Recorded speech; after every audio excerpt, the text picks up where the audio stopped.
I have no intention of having a discussion with you. As he finished saying this, Daniel threw the divorce papers at me. I thought for a moment, then gave up resisting, took a pen, and signed the divorce papers. The moment he saw that I had finished writing, Daniel snatched the divorce papers away as if grabbing them and carefully placed them in a clear file folder, holding it close. Goodbye, you cheater.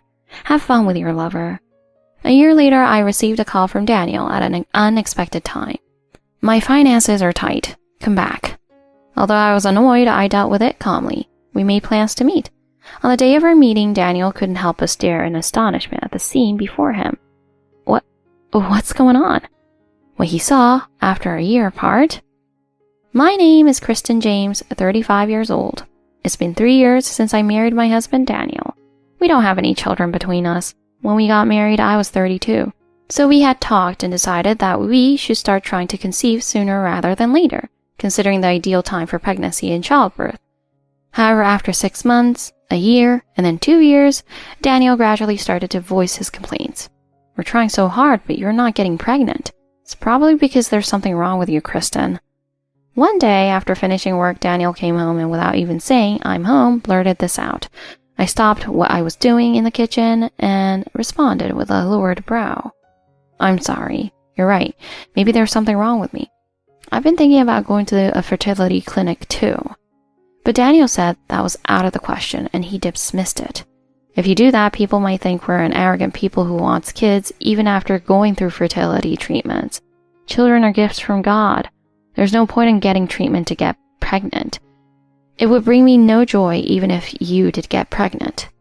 Daniel said, implying he would not be happy about having a child conceived through unnatural means. I began to feel a sense of foreboding, sensing a glimpse into his true nature. 3 years after our marriage, I turned 35 and Daniel turned 40. We should have been seriously thinking about having children, but lately, Daniel's behavior had been odd.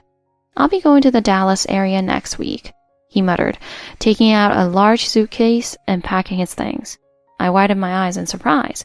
"Wait a minute, that's too sudden. Next week? Today's Saturday. Are you saying you're leaving on Monday?" When I asked him, he answered that he is leaving tomorrow.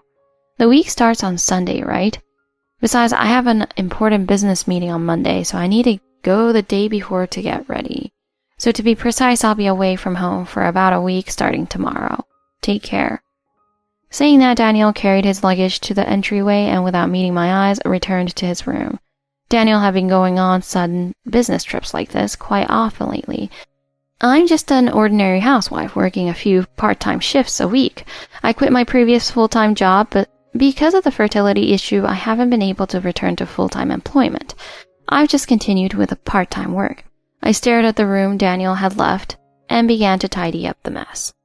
Other than Daniel's business trips, another change was that he rarely ate at home anymore. He would eat, but he often said he wasn't hungry or that he had already eaten outside, and he wouldn't touch my cooking. Gradually, I began to have suspicions about Daniel. Maybe he's having an affair, I thought, but I quickly shook my head to dismiss the idea. He's the man I chose. There's no way he would do such a thing. I kept telling myself that over and over again. A few days after Daniel left for his work trip, something arrived at our house. It was addressed to me, so when I opened the envelope, I felt a shiver run down my spine. It felt as if something cold was running down my back. I tried to call Daniel, but he didn't pick up. He was probably in a meeting. I thought he would call back later, but in the end, there was no call from Daniel. While I was doing that, Daniel came home. "Oh, you had a missed call. Did you need something?" Daniel asked me about it. I had more questions. Daniel, who works in sales, always answers calls from unknown numbers. Yet this time, he didn't call back after I called, and he only asked about it after he got home. I sighed and silently handed him the thing. At first, Daniel looked at it with a puzzled expression, wondering what it was. But when he realized what was inside, his face stiffened. I took a deep breath and addressed him. "What is this? It arrived from someone claiming to be your girlfriend. It's filled with resentful things directed at me. Were you having an affair?" It was a bit pathetic to say out loud myself, but it was something I needed to confirm. I took courage and asked, but Daniel replied with an annoyed look. "Ugh," she found out. "Well, that was my ex. We were dating before we got married. I haven't met her since we got married. I did get calls, but I ignored them. So I was in a relationship with her before we got married, but it's not ongoing, so it's not an affair. I didn't think she'd find out where we live, but well, there's no need to worry about it. Daniel said this with a nonchalant attitude. I was irritated. Well, I was scared, and well, that means you were dating another woman while you were dating me, right? I don't really care what you did before, but if it affects our current situation, I want you to make amends. I don't care about that time anymore, but I need you to make amends now. This was how I truly felt. It had been 3 years since we got married. I didn't feel like mentioning something that happened before our marriage and initiating a divorce. However, the fact that an unknown woman was sending threatening letters to me, claiming that I had stolen him, and demanding his return meant that I needed him to settle the issue. Thinking this, I spoke to Daniel again in a strong tone. Tell this woman not to send any more letters like this. If you won't, I'll find her myself and tell her to stop. When I said that, Daniel's face seemed to tense up slightly. Then, scratching his head, he let out a deep sigh. Well, alright. If Kristen insists, I'll do it. But don't go back on your word later, okay? I have no intention of divorcing you, nor will I pay any settlement money. The last part, about not paying any settlement money, was questionable coming from someone who had an affair. However, he promised to take care of it, so I decided to believe him. I trusted Daniel when we got married, so I believed he would make amends. After that, no more letters arrived and nothing strange happened around me. I was finally able to breathe a sigh of relief, thinking that I had regained my daily life. But that was short-lived, and another unsettling event enveloped us. You've been secretly meeting with a man behind my back, haven't you? Daniel, who works in real estate sales, doesn't have weekends or holidays off. Sunday evening, I was relaxing at home, drinking coffee and watching TV, when Daniel came home and said that to me right off the bat. What are you talking about? I had absolutely no recollection of secretly meeting with a man, so I ended up replying with a dumbfounded tone, but that seemed to further irritate Daniel. Don't try to hide it. I have proof right here. You were walking hand in hand with some guy I don't know. My friend sent me this picture. You cheater. Wait a minute. What is this? Daniel was excitedly talking, showing me a picture on his phone screen. But when I looked at the picture, I could only think, what is this? I stared hard at the photo. And then I realized something. As I focused on the photo, I arrived at the truth. Isn't this my younger sister? I thought I had seen that Christmas light display somewhere. My sister had posted on social media about going there with her boyfriend the other day. Look, here. I immediately showed him my sister's account. My sister, dressed exactly like in the picture Daniel had posted several pictures as a memory with her boyfriend. After carefully checking the social media post, Daniel clicked his tongue and put his phone back in his pocket. Then, he glared at me. Don't make things so confusing. Tell your sister too. Daniel's friend was also quite nosy, but I felt my love for Daniel fading. We hadn't been actively trying to conceive lately. No, I didn't want to. I used to earnestly wish for a child with Daniel, but not anymore. In fact, I was even starting to think that having a child might make things more complicated if we got divorced. I thought I had come to terms with the idea of divorce, but when Daniel accused me of cheating, a seed of something sprouted in my heart. But I instinctively felt that it wasn't the right time to get a divorce yet. From this day on, I felt like I was living in a colorless shared life with Daniel, with a constant feeling of unease. He was more like a roommate than a husband. I didn't want to make dinner if it was just going to be left uneaten, and if we met face to face, we would just argue and it would be unpleasant. So it was better not to talk. I felt like an invisible rift was growing between me and Daniel. Then, a decisive event occurred. About a month after the commotion about whether I was having an affair or not. You're cheating again, aren't you? For some reason, Daniel was in a good mood when he said this. It was past 11 p.m. and I had heard that he had a business dinner that day, so he was probably drunk. I thought it was about the cheating again and was about to brush it off when he said, with a serious expression, I saw it by chance. You were meeting with a man in the entertainment district. I took a picture and it's definitely you. You've got some nerve. He looked younger than us, but whatever. Anyway, I was planning to have a thorough discussion with you about our future. I felt a chill run down my spine when I saw Daniel's glaring eyes. I swallowed hard and responded, What do you mean by our future? I'm not having an affair. You must have mistaken me for someone else. Can you say the same thing as last time, even looking at my younger sister with your friend? Here, look at this picture. I was at a loss for words when I saw the picture he showed me. It was clear that the woman in the picture with a man was me. But this is not an affair. Please, listen to me. This person, I was shopping after work, and then this person, I don't want to have a discussion with you. You kept nagging me about my affair, but you're the one who's currently cheating on me. That's ridiculous. I'm fed up with a woman like you cheating at your age. I'm done with you. Fill this out and get lost. As he finished saying this, Daniel threw the divorce papers at me. It seemed he had already filled out his part. Hurry up and sign it in front of me. I've already had 2 of my friends sign as witnesses, so it's complete once you've signed it. What are you going to do? Hurry up and sign it. I thought for a moment, then gave up resisting, took a pen and signed the divorce papers. Daniel was visibly smirking. When our eyes met, he looked away in a hurry and put on a forced act, saying, "Don't just stare, hurry up and sign it." But I ignored him and continued to sign. The moment he saw that I had finished writing, Daniel snatched the divorce papers away as if grabbing them and carefully placed them in a clear file folder, holding it close. I'm being generous, so I won't demand any compensation for the affair. Be grateful. Instead, you'll leave this house right now. It's only fair for someone who's been cheated on. You don't have much stuff, so I'm giving you a week's grace period. Well then, I'm going to submit these papers now. He seemed to be in a very good mood, unlike anyone I'd expect to see getting divorced. Daniel left, humming. I sighed deeply. It was a week later as expected. Daniel kicked me out of the house when the grace period arrived. Goodbye, you cheater. Have fun with your lover. I never imagined that I would be falsely accused of cheating and kicked out like this. However, I had almost no feelings left for Daniel, so in a way, this was a welcome outcome. I packed only the bare minimum of valuables and clothes into a Boston bag and quickly left my house. When I looked back, Daniel was grinning like a demon, seeing me off. A year passed after that.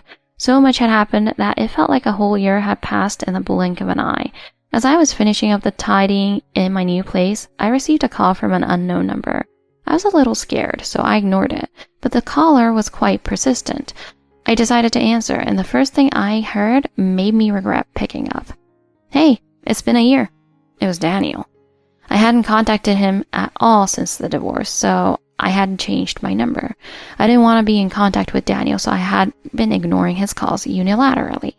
But since my number wouldn't connect, he probably used a friend's number or something to call me. What could he possibly want? Going to such lengths. Hey, I'm in a bit of a financial bind, so I was thinking you could lend me some money. We were married after all. Your ex-husband is in trouble, and you didn't pay any settlement for cheating, so you should be able to afford this much, right? In fact, just pay up. Better yet, my finances are tight, so come back. Even over the phone, I could easily imagine Daniel's smug, unpleasant grin. I felt myself unconsciously gripping my phone tighter. I managed to suppress the urge to tremble and spoke.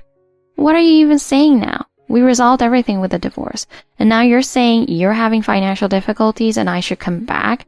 What do you take me for? I was surprised by the volume of my own voice.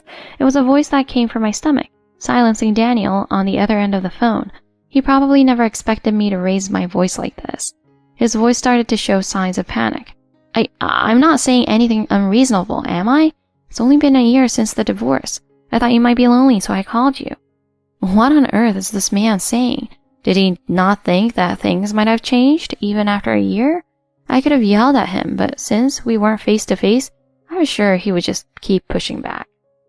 I took a deep breath, swallowed it slowly, and calmed myself down. I need to stay calm. Calm down, calm down. I chanted to myself, trying to remain composed. Well, I understand what you're saying. Fine, I'll come back as you wish. When I said that, Daniel let out a small, pleased yes. Perhaps he saw a glimmer of hope. If so, that might actually work to my advantage. We decided on a date, and after ending the call, I looked back slowly. The time may have finally come. The person I was talking to nodded deeply. A year after the divorce, I raised the flag of counterattack, and a few days later, on the weekend, I returned to my old home as promised. But when I saw it, I gasped and despaired. What is this? It's like a garbage dump.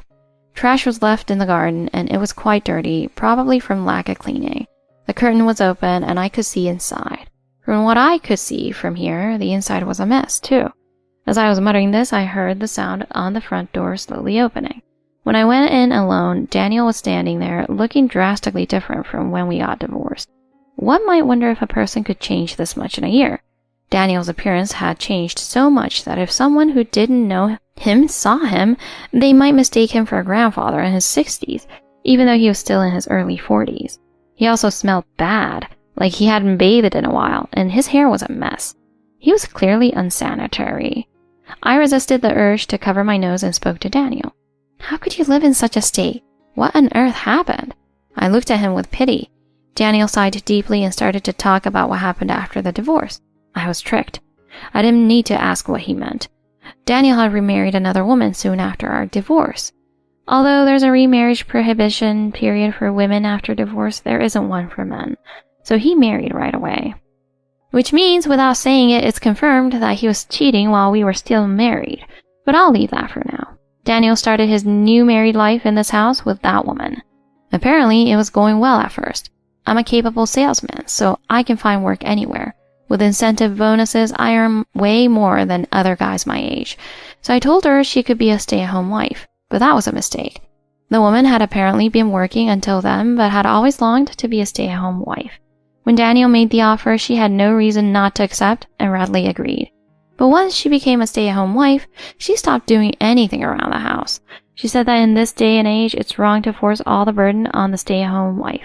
I loved her, so I accepted it, but gradually her demands increased. Gradually, the burden of housework fell on Daniel. Eventually, she just lazed around the house, sometimes going on solo trips, her hobby, or going out drinking with friends. She lived like a free-spirited cat. Even Daniel apparently complained about that. I was also swamped with work. At that time, my performance was terrible and my bonuses were low, so I was irritated. So I talked about how Kristen used to do things properly. Then, she got mad. I couldn't help but interject, having listened to his story in silence until now. Even if she was your lover and then became your wife, it's only natural that she would be upset if you compared her to your ex-wife. And it sounds like she wasn't doing anything around the house either. I don't think she would have any grounds to complain.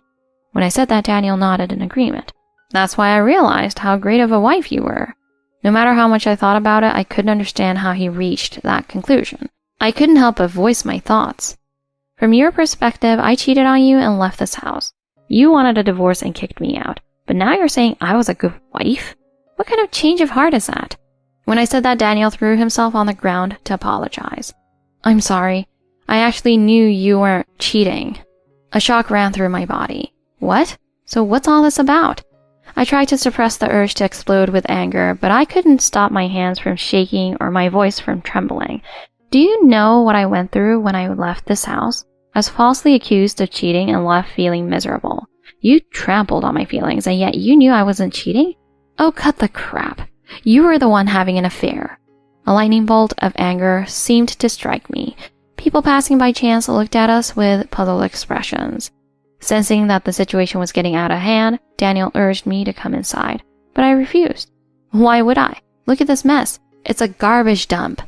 You probably called me because you realized that things were getting out of hand after she left and you had no energy to do anything yourself, right? You knew I wasn't cheating, so you thought I didn't have a boyfriend and would come back to you right away, right? Daniel, perhaps guessing my intentions correctly, looked down with an awkward expression, opening and closing his mouth, repeatedly unable to speak.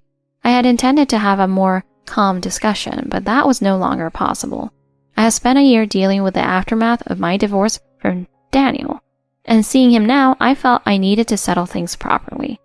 Come with me. I called some people over. Daniel didn't know who I had called, so he stared intently at the boundary between the house and the road. After a few seconds, they arrived. It was the man for the photo, a boy in his early 30s holding a young boy's hand and an elementary school-aged girl. As I mentioned earlier, this man was the one in the photo that led Daniel to accuse me of cheating. His name is Frank. Frank guided the girl to hide behind him and glared at Daniel with piercing eyes. Perhaps intimidated by his intensity, Daniel let out a small whimper. Frank slowly opened his mouth. Nice to meet you. I'm going to marry Kristen. My name is Frank. His tone was polite, but it was obvious from his demeanor that he was furious. Daniel reacted to the word marriage that Frank had used. What? What do you mean? New husband? You weren't actually having an affair with this guy, were you? Of course not. When we first met, it was the scene in the photo you took. His child got lost in the mall, and I found and protected them. We only talked a little during the handover. You used that scene to accuse me of cheating and kicked me out of the house. When I said that, Daniel fell silent. Frank wouldn't let the silence hang in the air for long and spoke up. When I contacted Kristen to thank her again, she was no longer wearing her wedding ring, and my daughter says she wanted to give Kristen a thank you letter. I work in sales, so I'm sensitive to those kind of changes, so I asked her a few questions within appropriate bounds. When I heard that she got divorced because you suspected her of having an affair with me, I felt a strong surge of anger. Frank was a very righteous person. He apologized many times to me for causing the misunderstanding that led to our divorce and even offered to help reverse the divorce. But I refused. When you suggested that Frank explain the situation to you, I refused. I had already concluded that I couldn't go back to being your wife, and I had a vague feeling that you might be having an affair. So I thought that making the problem bigger would be like adding fuel to the fire when I was already mentally exhausted. That's why I didn't do anything to you for a year. It's proof that I no longer have any feelings for you. When I clearly expressed my rejection, Daniel fell silent. Did he really think I would come back and live here again? If so, that's quite the fantasy. Frank seemed to think the same thing and offered some words of reproof to Daniel. I bet you wanted to get remarried to the woman you were dating at the time, so you used the quickest way to get a divorce, falsely accusing Kristen of cheating and kicking her out. But she turned out to be a lazy woman, and eventually she left. You couldn't manage on your own, so you selfishly called Kristen back. What you're doing is beyond the pale. If you continue to torment my Kristen, I won't forgive you. At this point, Daniel finally waved the white flag. Okay. You and this guy got close after the divorce and are even promising to get married. I won't destroy your happiness. Just lend me some money in the end. Why did he think I would lend him money after all this? It's true that Frank and I started developing romantic feelings for each other after meeting several times after the divorce, and we are now engaged. Daniel probably thought that pursuing the issue further would make it harder for him to borrow money, his ultimate goal. He probably also realized that since he had already admitted to having an affair, falsely accusing me of cheating again would only put him in a worse position.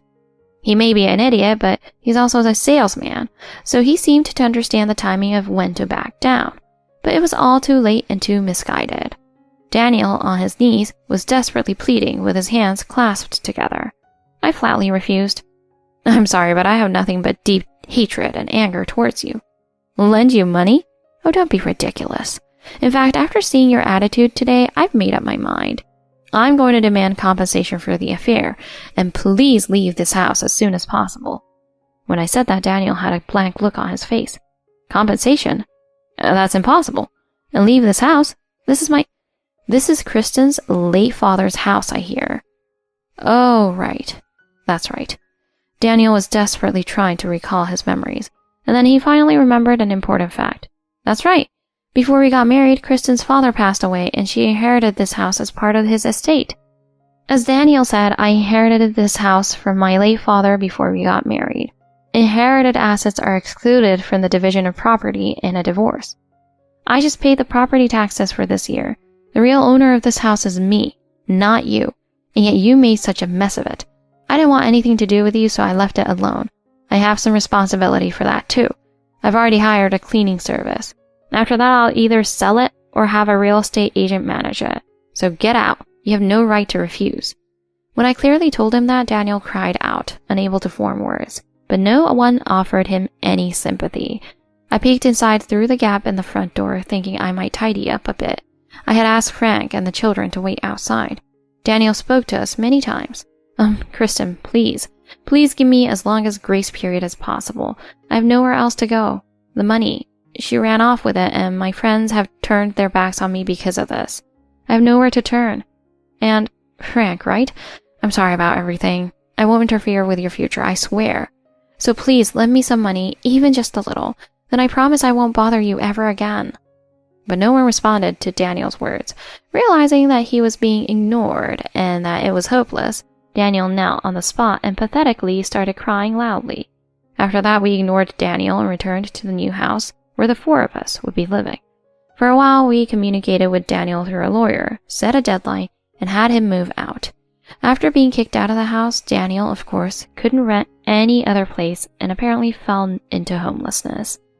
Naturally, he couldn't work and became unemployed. He apparently had his parents take on the debt he owed me, but they declared him completely disowned. With this, Daniel completely lost his lifeline. He now lives a hollow life as a homeless person, and he will likely spend his days regretting his frivolous affair and the way he kicked me out. It was all his own fault. On the other hand, 2 years after the divorce, I officially married Frank. My relationship with Frank's children, his son and daughter, is also very good. I don't let them call me Mom, and they affectionately call me Kristen. I didn't want to take their birth mother's place. Are you sure about this? Frank asked with a worried look. I smiled and replied, In your case, your wife passed away from an illness, right? Then I think their mother should always be their mother. But I think young children still need a mother figure or someone who can fulfill that role. I want them to feel comfortable relying on me, like I'm a close adult they can think of as a mother. But if they ever accept me as their mother, I'll be very happy. A few years after that conversation, the children now call me Mom with huge smiles on their faces. I never could have imagined that day would come.